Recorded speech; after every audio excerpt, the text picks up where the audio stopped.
খামারি ও কৃষক ভাইরা আসসালামু আলাইকুম। আপনারা যে যেখান থেকে আমার এই ভিডিওটি দেখতে পারতেছেন, আমি সবাইকে জানাই আন্তরিক শুভেচ্ছা এবং অভিনন্দন। আজকে আসলাম একটি ঘাসের জমিতে, দেখতে পাচ্ছেন এখানে। এই ঘাসটার নাম হচ্ছে তাইওয়ান হাইব্রিড ঘাস। এই ঘাসটা আপনার একবার রোপণ করলে আপনার কয়েক বছরের পর বছর কিন্তু এই ঘাসটা কিন্তু খাওয়ানো যাবে।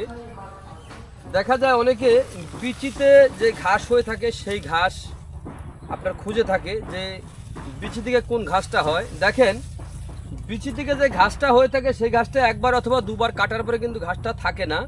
আর এই যে ঘাসটা দেখতে পাচ্ছেন এখানে, এই ঘাসটার নাম হচ্ছে তাইওয়ান হাইব্রিড ঘাস। এই ঘাসটা কাটিং থেকে হয়ে থাকে।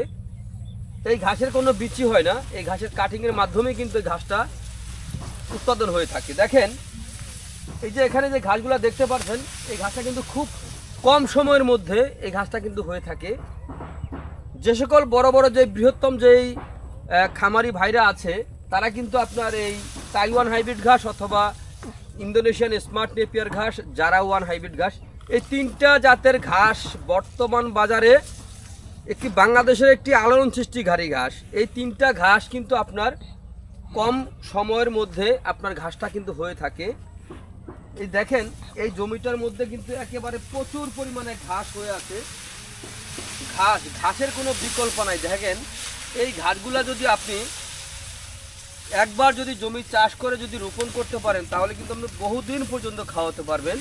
এই ঘাসটা কিন্তু দেখা যায় 10-12 ফুট লম্বা কিন্তু ওই ঘাসটা কিন্তু হয়ে থাকে। দেখেন, ওই ক্ষেত্রে দেখা যায় আপনার এই ঘাসটা আপনার এই শক্ত হলে একটু মেশিনের প্রয়োজন হয়। আপনি শক্ত হওয়ার প্রয়োজন নাই।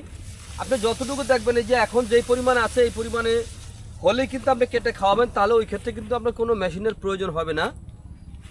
এই ঘাসটা কিন্তু একেবারে দেখেন, আমি একটি ঘাস ছিলে দেখাচ্ছি আপনাদেরকে। এই দেখেন, একেবারে নরম আছে। এখন এরকম বয়স হলে কিন্তু আপনি খাওয়াইতে পারবেন। এই ঘাসটাগুলো মিষ্টি ঘাস। এটার নাম হচ্ছে তাইওয়ান হাইব্রিড ঘাস। তাইওয়ান হাইব্রিড ঘাস অথবা জারা ওয়ান হাইব্রিড ঘাস, দুটা কিন্তু সেম, একটা একটু মিষ্টি কম, একটা বেশি। দেখেন, এই গাছগুলো কিন্তু আপনার যে কোনো মৌসুমে রোপণ করতে পারেন। বিশেষ করে এখন বর্তমানে কিন্তু আপনার শুকনোর সিজন কিন্তু অলরেডি চলে এসেছে।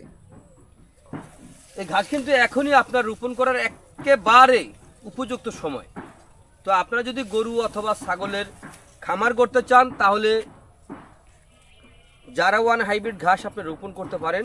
তার পাশাপাশি রয়েছে দেখা যায় আপনার এই যে আরেকটা ঘাস দেখাচ্ছি, এই যে আমার এই পাশে, এই ঘাসটার নাম হচ্ছে আপনার আমেরিকান গুয়াতিমালা ঘাস। তো আমরা কয়েকটা প্রকার ঘাসের চাষ করে থাকি, 5-6টা ঘাসের চাষ করে থাকি। এই কারণে এই ঘাসগুলা কিন্তু আপনার একবার রোপণ করলে আপনি 5-6 বছর আপনি কিন্তু অনায়াসে ঘাসগুলা খাওয়াতে পারেন। এটা হচ্ছে আমেরিকান গুয়াতিমালা 5G ঘাস। আর এই পাশে রয়েছে আপনার তাইওয়ান হাইব্রিড ঘাস। আমাদের অন্য জমিতে জারা ওয়ান হাইব্রিড ঘাস, ইন্দোনেশিয়ান স্মার্ট নেপিয়ার ঘাস, জার্মান হোয়াইট হাইব্রিড, অজানা হাইব্রিড সহ যে কোনো ধরনের ঘাসের কাটিংয়ের জন্য আমার স্ক্রিনে দেওয়া নাম্বারে যোগাযোগ করতে পারেন। আমরা এই ঘাসের কাটিং বাংলাদেশের প্রতিটা জেলা উপজেলায় আমরা ডেলিভারি দিয়ে থাকি। চাইলে আপনি বাংলাদেশের যে কোনো উপজেলা থেকে আপনি ঘাসের কাটিং সংগ্রহ করতে পারেন। তো প্রিয় দর্শক, আপনারা যে যেখান থেকে আমার এই ভিডিওটি দেখতে পাচ্ছেন, যদি আপনারা উন্নত জাতের উন্নত মানের পরিপক্ক কাটিং যদি আপনারা সংগ্রহ করতে চান, তাহলে আজই আমার স্ক্রিনে দেওয়া নাম্বারে যোগাযোগ করবেন। আমাদের নাম্বারে ইমো আছে, হোয়াটসঅ্যাপ আছে, চাইলে সরাসরি দেখে আপনারা সংগ্রহ করতে পারেন। তো প্রিয় বন্ধুরা, আজ এখানে এ পর্যন্তই। আপনারা সকলে ভালো থাকবেন। আল্লাহ হাফেজ।